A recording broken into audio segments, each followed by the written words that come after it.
Hello, everyone. In today's video, I'll show you how to add a payment method to your Amazon account. If you want to add a credit or debit card for purchases, I'll walk you through the entire process step by step. First, open your browser and go to Amazon.com. Click Sign In at the top and log into your account. Once you're signed in, click on your name at the top of the page. Then scroll down and click on See All next to your account. Next, scroll down until you find the Payment Options section and click on it. Here, you'll see any existing cards already linked to your account. For example, I have a Visa card saved. To add a new card, click the Add button.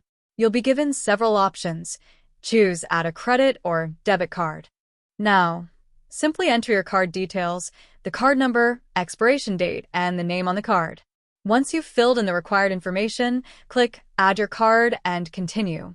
I won't be adding a new card in this example since mine is already linked. If you found this video helpful, please like the video and subscribe to the channel for more useful tutorials.